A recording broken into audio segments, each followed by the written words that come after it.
Welcome to my home. My name is Joanna Lavén and I'm an interior designer and stylist. Today I'm going to show you how to arrange all your beautiful decorations into a stylish and interesting display.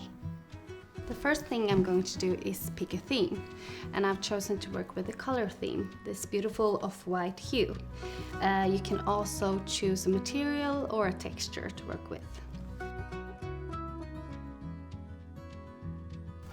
When I arrange my decorations, I always try to use an odd number, like 3 or 5 is usually a good number, and here I've chosen to work with 5.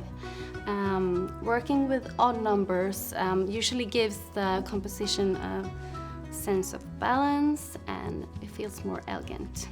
A common thing that people usually do is to spread out their decorations evenly over the windowsill or sideboard, but I prefer to gather them in a group.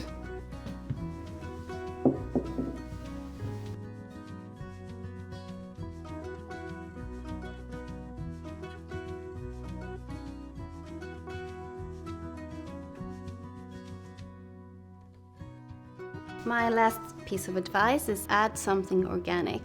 To add a branch or flower to your display makes it so much more warm and personal.